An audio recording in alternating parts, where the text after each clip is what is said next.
Hi, I'm Phil Ashey from the American Anglican Council with your weekly Anglican perspective. Today we want to focus on the terrorist attacks in Paris, following the loss of the Russian airplane and other acts of increasing terrorism all over the world.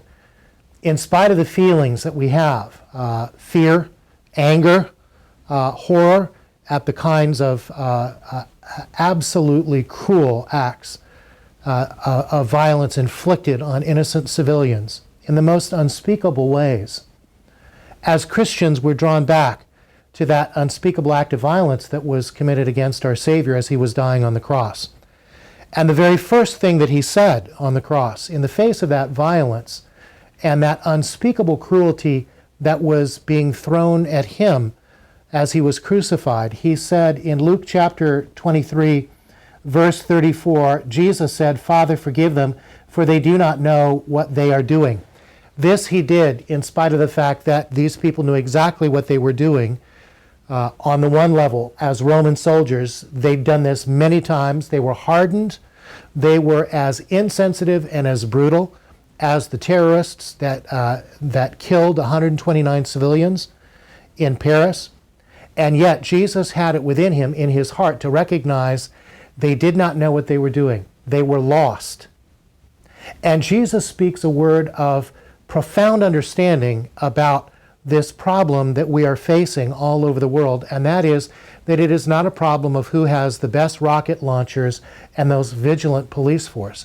The problem is one of human sin and violence and twistedness.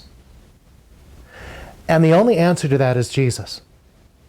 Only Jesus, who said these words on the cross, has the power not only to pronounce that forgiveness, but for that forgiveness to actually penetrate into a person's soul and spirit in such a way that even the deadened conscience becomes alive.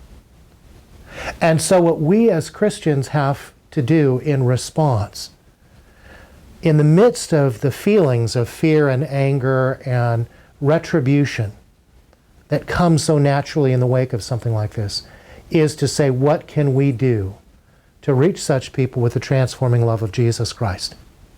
We know that Muslims all over the world are coming to Christ in supernatural, divine ways, literally through visions and dreams. There are missionaries all over the world who are quietly serving, often covertly, Christ to Muslims and sharing Christ's love. We need to pray for them, resource them. Bishop Michael Nazarali said when he was here in 2009 that one of the places where Muslims frequently become radicalized is in prisons. What are we doing to support prison ministries that can reach imprisoned Muslims with the transforming love of Jesus Christ? These are the things we need to realize. We wage war not against flesh and blood, but against principalities and powers and spiritual wickedness in high places that have insinuated themselves into the minds and hearts of hardened people. Terrorists, and yet people who can be transformed by the love of Jesus Christ.